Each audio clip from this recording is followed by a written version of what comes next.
एक common platform पे आना, जिसको 70 साल लगे, वो अगस्त 5 ने कर दिया।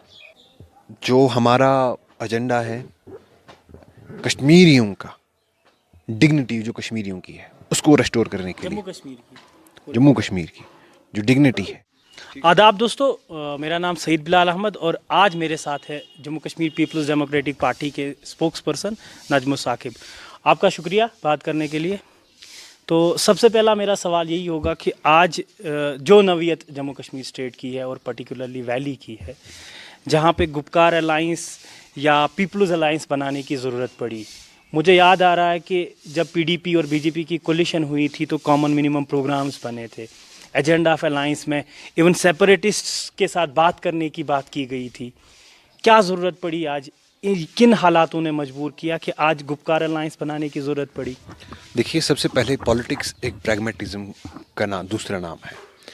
प्रैग्मेटिक पॉलिटिक्स रियलिटी ये है कि आज जो मिसट्रस्ट दिल्ली और श्रीनगर के बीच में है ये अनप्रेसिडेंटेड है। मुझे लगता है कि जो जब शेख साहब को अरेस्ट किया गया उस टाइम पे जो लेवल ऑफ मिसट्रस्ट था, आज ऑलमोस्ट, मैं अगर एग्जैजरेट ना करूं, almost equivalent level of mistrust है बिटवीन दिल्ली एंड श्रीनगर। छोटी सी आपको एग्जांपल दूंगा। अगर आप देखें पीपल्स अलायंस, जो सारी पॉलिटिकल पार्टीज हैं, उनका एक कॉमन डिनोमिनेटर है, चाहे वो नेशनल कॉन्फ्रेंस है, चाहे वो पीडीपी है, चाहे वो पीसी है, they have all been directly और इनडायरेक्टली अलाइड टू बीजेपी। आखिर क्या नवीयत, क्या ऐसी सिचुएशन पैदा हुई कि उनको आज गुपकार अलायंस बीजेपी के खिलाफ, जिनके वो अर्स्ट वाले अलाय रहे हैं, उनके खिलाफ मोर्चा खड़ा होना, मतलब खड़े होके। तो रियलिटी ये है कि आज बीजेपी अपने आप को इंडिया समझती है, जो कि इंडिया सेक्युलर डेमोक्रेटिक कंट्री में इम्पॉसिबल है, क्योंकि इंडिया में एक कॉन्स्टिट्यूशन है। आप छोटी सी आपको एग्जांपल बोलता हूं। बहुत सारे लोगों ने हमें सवाल किया कि आपने अलायंस क्यों नहीं किया 2014 इलेक्शन के बाद नेशनल कॉन्फ्रेंस के साथ। हमने छोटी सी उसकी छोटी सी एग्जांपल दिखाई। जब गवर्नमेंट गिरने के बाद नेशनल कॉन्फ्रेंस और पीडीपी ने letter of government formation Satyapal Malik ji को भेजा, और सत्यपाल मलिक जी ने क्या कहा कि मेरी फैक्स मशीन बंद है, होने नहीं दिया और ना होने देते। और रियलिटी ये है कि अपनी परमिटेशंस कॉम्बिनेशन, आप देखिए, हम अलायंस करते हैं, बोलते हैं जी मुस्लिम अलायंस है, महाराष्ट्र में वो अलायंस करेंगे, शिवसेना, एनसीपी, कांग्रेस, बिल्कुल पोलर ऑपोजिट पार्टीज जिन्होंने लड़ा था एक दूसरे के खिलाफ, वो अननेचुरल नहीं है, वो एंटी नेशनल नहीं है। हम बात करेंगे, हम एंटी नेशनल है। फ्लैग की बात करेंगे, जो फ्लैग एक आईन, जो किसी के बाप की जागीर नहीं थी, जो हमें हिंदुस्तान के आईन ने दिया था, कॉन्स्टिट्यूशन से निकला था, बाज़ाब्ता एक लीगल फ्रेमवर्क था जिसका, वहां से हमें फ्लैग निकला, और जिसकी हिस्ट्री है, एक आइडेंटिटी है, 1947 से लेके आज तक उससे छीना गया सबसे पहले। और अगर हम उस फ्लैग को आज उठाते हैं, उस फ्लैग को अगर हम अपना सिंबल बनाते हैं, बोलते हैं जी देखो, मुसलमान मोर्चा, हिंदुओं के खिलाफ मोर्चा खड़े इन्होंने किया है। हमारी फाइट सेकुलर थी, 1947 में भी थी, आज भी है। इनका मजहबी ये रंग है। लेकिन क्या पीडीपी को अभी इस टाइम कोई पछतावा हो रहा है, जहाँ पे अपोजिशन पार्टीज़ का इल्ज़ाम ये है कि अगर बीजेपी को रास्ता देने में, कश्मीर वैली में स्टैंड देने के लिए, या अभी अगर स्टेक देने के लिए बीजेपी के लिए कोई रेस्पॉन्सिबल है तो वो पीपल्स डेमोक्रेटिक पार्टी है। क्या पीपल्स डेमोक्रेटिक पार्टी को इस बात पे पछतावा है? देखिए, सबसे पहले मैंने आपको जैसे पहले कहा कि एक जमहूरियत में हर एक पॉलिटिकल पार्टी को, देखिए, जब मैं जमात के लिए खड़ा होता हूं, जब जमात को बैन लगी, हमारी पार्टी सबसे पहले वो पार्टी थी जो निकली जमात बैन के खिलाफ। हमें गवर्नमेंट में, हमारी गवर्नमेंट गिरी इसी वजह से कि बोला जमात को बैन करें, हमने माना नहीं। जब मैं जमात के लिए खड़ा होता हूं, जमात एक रिलीजियस ऑर्गेनाइजेशन है, जब मैं उनको, मेरी सोच ये है कि हर एक तबके को, हर एक थॉट को जगह दी मिलनी चाहिए। मेरा ये नहीं है कि किसी को ना जगह दो, कि किसी को मार दो, उसकी थॉट प्रोसेस। ये बोलते हैं जी मिलिटेंट है, इनको मार दो। मैं कहता हूं नहीं, मेरी थॉट प्रोसेस तो ये भी है ना कि मैं पाकिस्तान के साथ कहता हूं बात करो, वो तो फिर इसीलिए हमें एंटी नेशनल भी बोलते हैं। बट मेरा ये मानना है कि दोस्ती से, बातचीत से बात बनती है। और अगर मैं उनकी जगह रोकूं तो कल को तो वो मेरी जगह भी रोकेंगे। जो आज हमारे साथ हम क्यों खड़े हुए हैं बीजेपी के खिलाफ, बीजेपी तो वही कर रहा है ना हमारे खिलाफ कि इनको जगह मत दो। जो अपोजिशन मैं चाहूंगा वही वहां पे चलेगी। ये नहीं चाहेंगे कि जो पीडीपी नेशनल कॉन्फ्रेंस जो अपना उनका नजरिया है वो ना रहे। वो तो वही चाहते हैं ना। हमें बीजेपी नहीं बनना था। हमने 47 में भी दोस्ती में ही हाथ बढ़ाया था। इसमें कोई हमारी सोच में कोई खोट नहीं थी। हमारा जो डीएनए है उसमें किसी के खिलाफ, किसी मजहब के खिलाफ कोई बैर नहीं है। बट इनके बीजेपी में है।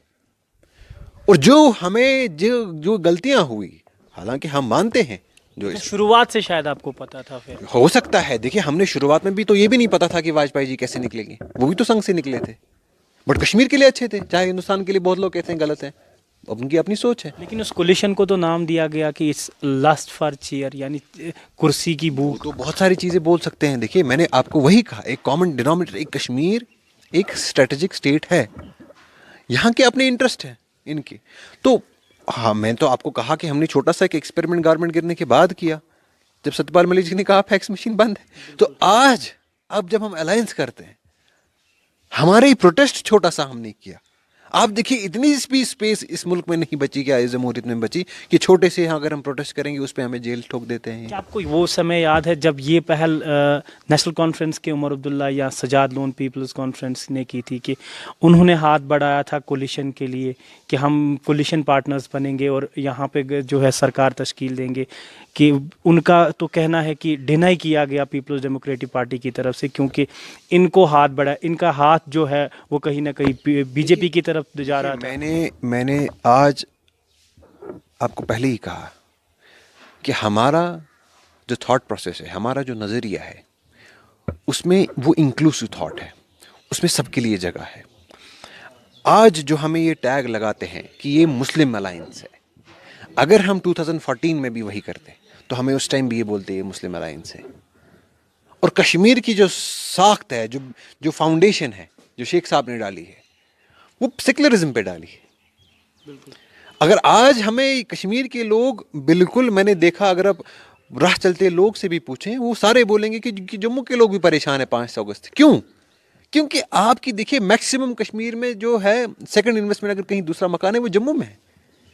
ये इन्होंने कभी पुल तोड़े नहीं, हालांकि ये बोलते हैं कि जम्मू कम्युनल, मतलब बोलने में, बट जगह उनका मकान जम्मू में है, सबके बिजनेस वो रुकते हैं विंटर में जम्मू में है। तो उनको हमें साथ ले जाना था। आज अगर हमारी प्रॉब्लम है कश्मीर में, हमें लद्दाख हमसे छीना गया, तो ये तो उस टाइम भी होता। देखिए, हमें एक इंक्लूसिव गवर्नमेंट की जरूरत थी ना, जम्मू कश्मीर और लद्दाख को चलाने की जरूरत है। एक हमें मजहब के नाम पे तो कोई अलायंस नहीं चलाना था उस टाइम पे जो मैंडेट था। देखिए, मैंडेट क्लियर था। बीजेपी जम्मू में आई थी और पीडीपी क्लियर मेजोरिटी कश्मीर में थी। तो हम सिर्फ, अगर हम नेशनल कॉन्फ्रेंस के साथ तो फिर कश्मीर को रिप्रेजेंटेशन मिलती, तो फिर जम्मू का तो नारा सही रहता कि जो जम्मू के साथ नाइंसाफी होती है, सारा कश्मीर लेके जाता है, कश्मीर की ही गवर्नमेंट है। तो एक डेमोक्रेसी में, जमहूरियत में हमने अपनी तरफ से किया। देखिए, हम इसीलिए आज अगर हम सीना ठोक के बात करते हैं, क्योंकि हमने ये किया, हमने दोस्ती का हाथ बढ़ाया। बट इन्होंने जो हाथ हमने बढ़ाया था, इन्होंने वो हाथ काटने की कोशिश की। और आज इसीलिए हम बिल्कुल साफ और शफाफ होकर खड़े हैं, क्योंकि हम अपने महाज पे डटे रहे। देखिए, इनको क्या प्रॉब्लम थी, गवर्नमेंट ही चलाते। इनको प्रॉब्लम थी कि हमने जमात बैन नहीं की, इनको प्रॉब्लम थी कि हमने जेकेला बैन नहीं की, इनको प्रॉब्लम थी कि जो हमने कश्मीर में मारदार नहीं की, इनको प्रॉब्लम थी। देखिए, हमने अपना एजेंडा था। हमने कहा था हुर्रियत से बात करने के लिए, हमने जी इंटरलॉक्यूटर अपॉइंट करवाया, कैबिनेट सेक्रेटरी के लेवल रैंक का, हिंदुस्तान की सबसे बड़ी लेवल जो होती है ब्यूरोक्रेसी में, वो कैबिनेट सेक्रेटरी, उस लेवल का उसको रैंक दिया गया कैबिनेट सेक्रेटरी को, हमने करवाया अपॉइंट। रमज़ान सीज फायर हमारा एजेंडा था, हमने करवाया अपॉइंट। हमने जी जो डिटेंशन, जो 10,000 एमनेस्टी थी, हमने करवाया। हमने कुठवा रेप केस में अपना एजेंडा, हमने अपनी बात, हमने लैंड जो वुमेन राइट्स को देने थे अपना लैंड हमने दे दिया। लेकिन अब हालात यहाँ पे आए हैं कि जहाँ प्राइम मिनिस्टर, चीफ मिनिस्टर, लेकिन अब लेफ्टिनेंट गवर्नर जो है, इस स्टेट पे हम पहुँचे हैं अभी, जो जम्मू कश्मीर स्टेट है। और बात में पॉलिटिकल एक्टिविटीज़ की अगर करूं तो वो एक लिहाज से जो है थम सी गई है, ख़त्म की गई है। जहां पे मैं आपके कल के प्रोटेस्ट की अगर बात करूं तो 19 जो पीडीपी के लीडर्स थे उन पे एफआईआर लगा। इवन उनके नाम जो है, उनको अभी 5 तारीख के लिए पेश के होने के लिए भी कहा गया है। तो आपको क्या लगता है किस पार्टी को या किन लोगों को आप रिस्पॉन्सिबल ठहराते हो इस कश्मीर या इस जम्मू कश्मीर के इन हालात के लिए? क्या आपको नहीं लग रहा कि दुनिया देख रही है कि एक छोटे से प्रोटेस्ट के लिए, जो पीसफुल प्रोटेस्ट था, सिविलियन प्रोटेस्ट था, पॉलिटिकल प्रोटेस्ट था, उसके लिए भी जगह नहीं बची अब वर्ल्ड्स लार्जेस्ट डेमोक्रेसी में? क्या आपको लग रहा है लोग नोटिस नहीं कर रहे हैं कि आप जो है एनजीओज को एनआईए रेड करवा रहे हो? क्या आपको लग रहा है दुनिया नोटिस नहीं कर रही कि आप जर्नलिस्ट को हैरेस कर रहे हो? दुनिया नोटिस कर रही है, और ये अपने आप में भी नोटिस कर रहे हैं हिंदुस्तान के लोग। और ये गलत फहमी है कि अगर कोई कंट्री में जो लोग सोचते हैं कि ये उन पे बारी ना आएगी, ये उनको आने वाली, कि अगर वो आज आवाज़ नहीं उठाएंगे।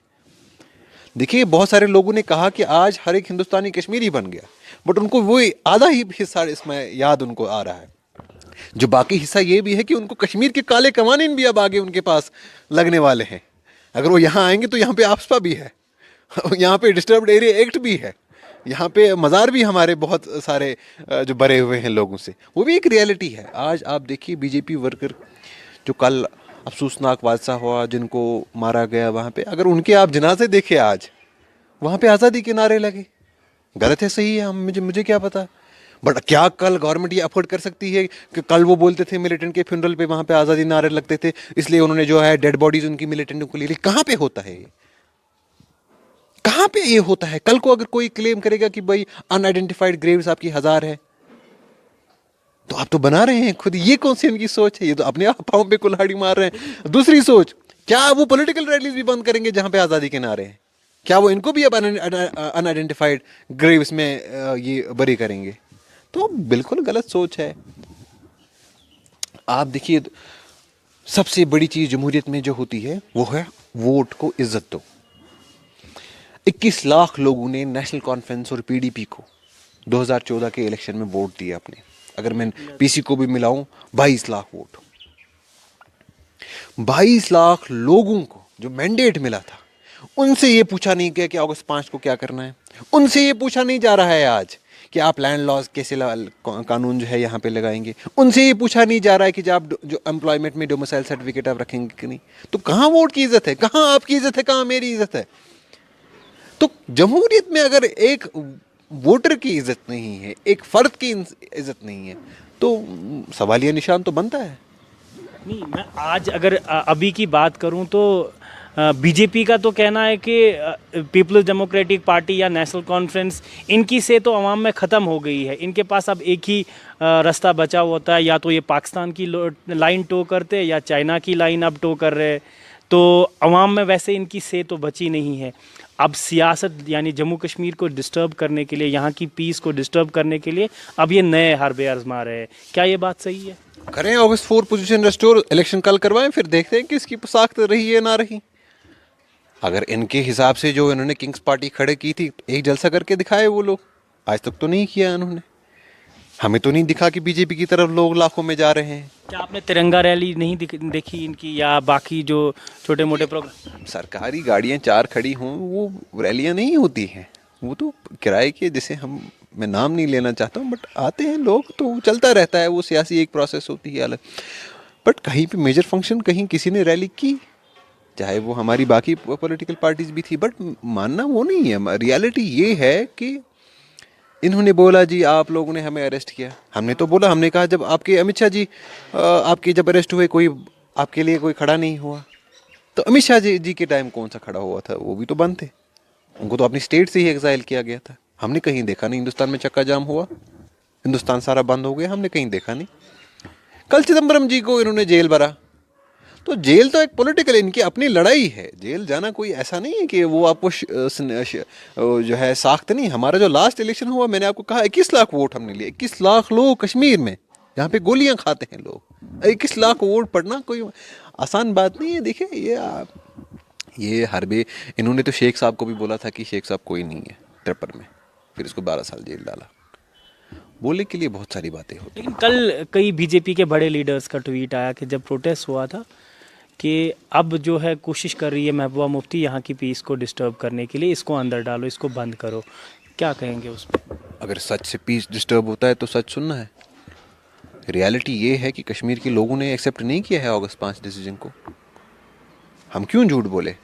आपको लगता है पीपल्स अलायंस की, गुपकार अलायंस की कोई से है या उसका कोई प्लेटफॉर्म है? क्योंकि पॉलिटिकल एक्टिविटीज़ तो इस हिसाब से, जिस हिसाब से मैं कल के प्रोटेस्ट की बात करूं, उसको होने नहीं दिया। शुरू होते ही ख़त्म हुआ, वो अभी शुरू भी नहीं हुआ था। आपको लगता है इन हालात में गुपकार अलायंस जो है कुछ नया कर पाएगी? देखिए, अगर आप मिलिट्री रूल रखना चाहते हैं तो ठीक है, अगर आप जमहूरियत की बात करें तो जगह मिलेगी। कल हमने प्रोटेस्ट किया, छोटा सा एक जगह नहीं है, बट इसका मतलब ये नहीं कि हम अपना बिस्तर गोल करके जी बोलेंगे ठीक है इनके हवाले कर दो मुल्क। इस मुल्क के लिए जो जो हमारी स्टेट के लिए बहुत सारी कुर्बानियाँ गई हैं, जो इसके लिए हमने अपना जो आइडेंटिटी हमने हमारी अपनी शिनाख्त है। एक और इल्ज़ाम लगाया जाता है कि जो गुपकार अलायंस है ये टोटली कश्मीर बेस्ड है, कश्मीर अलायंस्ड है, कश्मीर अलाइंड है, यानी कि इनका फोकस, इनके एरियाज़ या इनके इंटरेस्ट जो सारे कश्मीर बेस्ड है। उस पर क्या, क्यों? हालांकि जितनी भी अभी तक 3 या 4 प्रेस कॉन्फ्रेंस वो कश्मीर में हुई, लीडर्स मैक्सिमम उसमें देखे जाते हैं वो कश्मीर से है। क्या जम्मू में इनकी कोई से है? नहीं, गलत बोल रहे हैं आप। अगर आपने देखा, जब हमारी गुपकार जो पीपल्स अलायंस जब नेम डिक्लेरेशन हो गया, उसके बाद कारगिल में नेक्स्ट डे मीटिंग हुई, उन्होंने एक्सटेंड किया सपोर्ट हमें। जम्मू में आपने देखा परसों पर पैंथर्स पार्टी प्रोटेस्ट, आज उमर साहब गए हैं पीपल्स ये पीडीपी और जम्मू में तो वो जम्मू डिक्लेरेशन कुछ, यहाँ वहाँ पे एनपीपी या वो बाकी लोकल पार्टी। हम वो इवॉल्व कर रहे हैं, अभी एक मैकेनिज्म इवॉल्व हो रहा है, हम एक्सटेंड करेंगे, हम रीच आउट कर रहे हैं। जैसे आज मैंने आपको कहा पीडीपीएनसी जॉइंट डेलीगेशन है वो कारगिल गई है, तो वहाँ पे भी स्ट्रक्चर आ जाएगा। उसके बाद जम्मू भी एक्सटेंड हम करेंगे।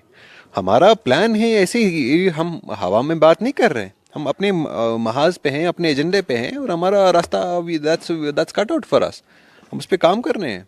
क्या आपको लगता है फ्यूचर में जम्मू के लोग जो है, जहाँ पे परसों जब वो वाक़ा हुआ, जब बताया गया कि महबूबा मुफ्ती ने जो है स्टेट फ्लैग जो है अपने प्रेस कॉन्फ्रेंस में रखा था कि यहाँ पे नेशनल फ्लैग को तब तक कोई सल्यूट नहीं करेगा, उसकी कोई इज्जत नहीं रहेगी अगर हमारा स्टेट फ्लैग जो है वापस नहीं दिया है, जिस पे जम्मू प्रोविंस में काफ़ी रोज़ देखा गया, आपने खुद भी देखा होगा।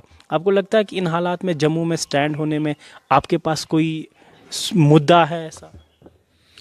देखिए, सबसे पहले मैंने आपको उससे पहले भी कहा कि स्टेट फ्लैग आया कहाँ से है। स्टेट फ्लैग तो कॉन्स्टिट्यूशन जो तिरंगा है उसी से तो निकला है ना, स्टेट फ्लैग भी। तो ये इनकी जो बौखलाहट है बीजेपी की, ये बोल रहे हैं कि जी एंटी नेशनल है, ये मुस्लिम फ्लैग है, ये तो बहुत इनकी बौखलाहट है, इनकी अपनी। मैंने आपको नहीं जाना चाहिए। ये जो आपको दिखा रहे हैं, ये जो नॉर्थ कोरियन चैनल्स आपको दिखा रहे हैं कि जम्मू खुश है, कहाँ खुश है? आप जम्मू के ट्रेडर से पूछे आप खुश हो कि नहीं हो, आप जम्मू के बिजनेसमैन से पूछिए, आप जम्मू के जो फेडरेशन से उनसे पूछिए, आप जम्मू की जो बाकी सिख ऑर्गेनाइजेशन से उनसे पूछिए, आप स्टूडेंट यूनियन से पूछिए। आपने तो देखा ना, ये तो आपको दिखा रहे हैं कि वहाँ पे खुश हैं। आकिब साहब, मैं आप पूछना चाहूँगा आपसे कि जहाँ पे लैंड जो लॉ आपने देखा, लैंड रिलेटेड रिसेटलमेंट हुई, उसमें तो कहा गया कि वो एक डोर है, एक दरवाज़ा है यहाँ पे इकोनॉमी को बूस्ट देने में, यहाँ की टूरिज़्म को थोड़ा बढ़ावा देने में। जो इकोनॉमी आज ज़ीरो पे खड़ी है, ज़ीरो से नीचे, तो मैं कहता हूँ, कहा जाता है कि जो बीजेपी के मैं स्टेटमेंट्स कोट कर रहा हूँ कि इससे क्या होगा कि बाहर की कंपनीज, बाहर के जो कॉरपोरेट हाउसेस यहाँ पे इन्वेस्ट करेंगे और यहाँ की इकॉनमी लिफ्ट हो जाएगी। क्या ये बात सही है? देखिए, इसमें 2 पॉइंट्स हैं। सबसे पहले इस मुल्क को इतना बड़ा झूठ बोला गया कि यहाँ पे कॉरपोरेट्स आ ही नहीं सकते। अगर कॉरपोरेट्स आ ही नहीं सकते, आपका रिलायंस कैसे चल रहा है यहाँ पे? आपका एयरटेल कैसे चल रहा है? आपका टाटा कैसे पावर यहाँ पे सप्लाई कर रहा है? आपके जो होटल्स हैं, चाहे वो ताज हो, चाहे वो ललित हो, चाहे आपकी फैक्ट्रीज हो, डाबर हो जम्मू में, सांबा में कुठवा ब्लू स्टार हो, जो आईटी कंपनीज है जो काम कर रही हैं यहाँ पे, सबसे पहले तो ये झूठ बोला गया मुल्क को, ठीक है, कि आप यहाँ पे इन्वेस्ट नहीं कर सकते हो। नंबर 1। नंबर 2 पॉइंट, आप देख लीजिए, इन्होंने नॉर्थ ईस्ट में एक सिस्टम होता है, उसको बोलते हैं inner line permit. Inner line permit almost akin to 370 है, अगर आप मान के चलिए। हिमाचल में इन्होंने सेफ गार्ड्स दिए, नॉर्थ ईस्ट में इन्होंने सेफ गार्ड्स दिए, नागाज के साथ ही अलग नेगोशिएट कर रहे हैं, उनको बोल रहे हैं जी हम शेयर्ड सॉवरेनिटी, उनका अपना फ्लैग उनके साथ उनको दे रहे हैं, और हमारे टाइम उनको ये जो डुप्लिसिटी ऑफ स्टैंड है। क्यों? ये तो कश्मीर एक नेचुरल ब्यूटी मानी जाती है, एक मतलब इको फ्रेंडली जोन है यहाँ पे, इकोसिस्टम हमने अपना सस्टेन किया है। क्या आप इसको कंक्रीट जंगल बनाओगे? क्या किसको लैंड बेचोगे आप यहाँ पे? कौन सी फैक्ट्री हैं, क्या पे इंडस्ट्री तो चल रही हैं सारी? अगर आप देखेंगे अनएम्प्लॉयमेंट मुझे लगता है कंट्री में सबसे लोएस्ट होंगी। हमारी जो एग्रेरियन रिफॉर्म्स थी यहाँ पे, इसका सबसे बड़ा जो किसी को खमियाजा भुगतना पड़ेगा वो हमारे फार्मर को, हमारे किसान को भुगतना पड़ेगा, जो छोटे छोटे हमारे जो लैंड होल्डिंग्स जिनके पास है। आज देखिए कश्मीर में कोई गरीब क्यों नहीं है, कोई भूखे पेट सोता क्यों नहीं है। जो हिंदुस्तान की हालत अगर आप यूपी का देखें, बिहार का देखें, मध्य प्रदेश का देखें, वो तो भूखे पेट मरते हैं वहाँ पे लोग। वहाँ पे विंटर में 1 डिग्री टेम्परेचर कम होता है, दिल्ली में 20 लोग मरते हैं। यहाँ तक आपने आज तक कोई नहीं सुना होगा कि विंटर में मरा ठंड से। क्यों? क्योंकि यहाँ पे इक्विटेबल डिस्ट्रीब्यूशन ऑफ लैंड हुआ है। यहाँ पे सोसाइटी ऐसी खड़ी है कि अगर किसी ने रमज़ान के महीने में ये वीडियो इशू किया कि मेरे पास पैसे नहीं है, 46 लाख 1 घंटे में जमा हो गए उसके पास, फिर अकाउंट बंद करना पड़ा। हालांकि वो मैसेज बाद में पता चला वो फेक है। आपके एनकाउंटर हो गए डाउनटाउन में, 14 मकान, कितने करोड़ों पैसे आए। तो सोसाइटी अवेयर है। आप इन सोसाइटल बॉन्ड्स को, जहाँ पे सोसाइटी का स्ट्रक्चर खड़ा है, वहाँ पे कैपिटलिज्म आप लाना चाहते हैं, बाहर के बड़े बड़े कंपनीज को लाना चाहते हैं।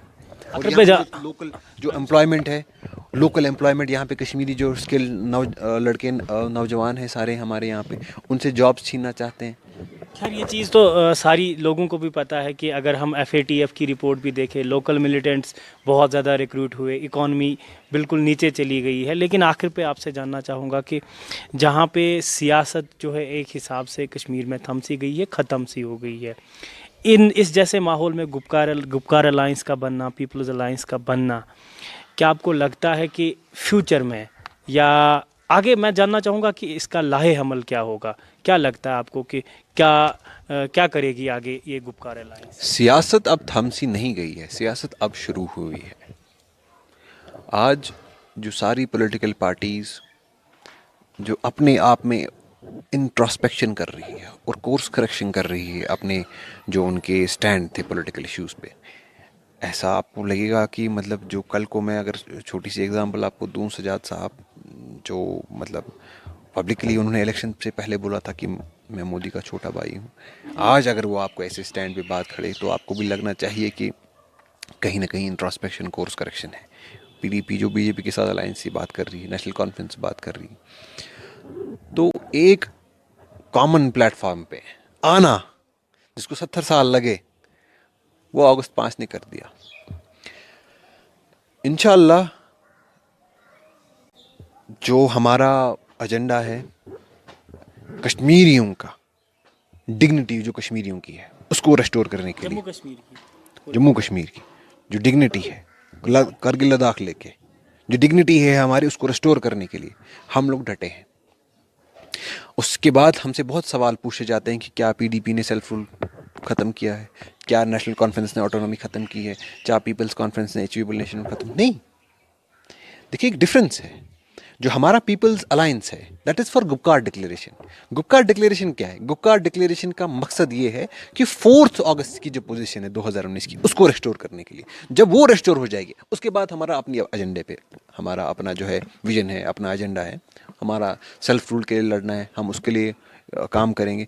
नेशनल कॉन्फ्रेंस का ऑटोनॉमी की तरफ। ये बात सुन के मुझे BJP स्टेट प्रेसिडेंट की एक बात याद आई कि जहाँ पे ये अगस्त 4 की पोजीशन रिस्टोर करने की बात करते हैं, वो इनका ख्वाब रहेगा, क़यामत तक वो पोजीशन रिस्टोर नहीं की जाएगी। आप उस पर क्या कहेंगे? देखिए ये तो नागाज को भी यही बोलते थे।